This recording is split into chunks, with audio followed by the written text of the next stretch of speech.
It is with great sadness that I ask that we adjourn in the memory of Tyrone McGraw, a truly inspiring young man who is one of the brightest lights in our millennial generation, known and loved by many in our capital community. Tyrone started life with none of the advantages that the vast majority of us take for granted. He grew up in San Francisco's Bayview Hunters Point, one of the most challenged inner city neighborhoods in our state. But Tyrone saw himself as someone who was blessed, someone given opportunities to succeed where others in his community had not. With the guidance and support from a few caring adults, a mother who raised him, a pair of dedicated godparents, Tyrone overcame every obstacle that life threw at him, and then some. He lost his mother to cancer when he was just 14. After his godparents took him in, his godfather suffered a stroke and died just 4 months later. Tyrone saw his own life as a chance to be a living legacy to those who had cared for him. Before his passage, his godfather would write down goals and values on a piece of paper for Tyrone to find in their house. And from those pieces of paper, he learned never to be satisfied, to count his blessings, to remember where he came from, to always give back. Tyrone had every reason to give up on life, and he did just the opposite.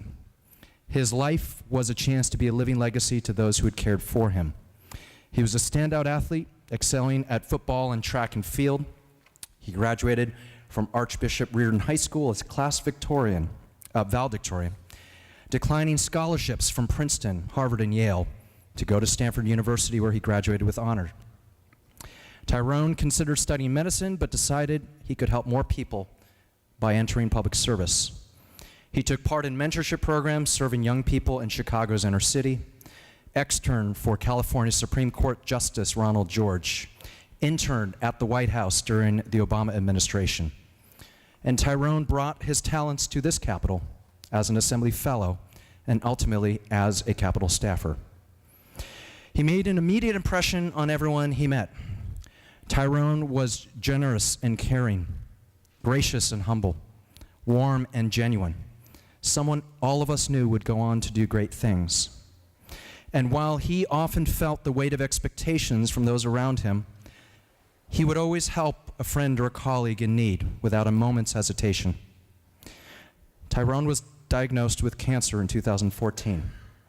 He faced that challenge the way he did all others, determined to beat the odds yet again. All of us are heartbroken to have lost such an incredible light before his time. His passage leaves a void in our community.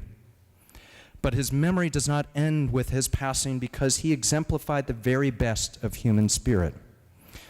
In a commencement speech delivered at his high school alma mater last year, Tyrone called upon graduates to get up, believe in themselves, let others define their experience, to find another way to accomplish their goals. His experience, his memory, his inspiration will provide an everlasting guide to those of us who had the privilege to meet and work with this extraordinary young man. Colleagues, I know you will join me in extending our deepest sympathies to his family, his friends, and his loved ones, and I understand some of his family are here today. He is survived by his girlfriend, Maite, his godmother, Sherelle, 5 siblings, 12 nieces, nephews, and his godsons, his pride and joy, Armani and Chase.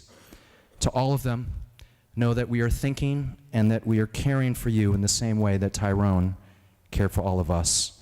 I ask that we adjourn today's session in memory of Tyrone.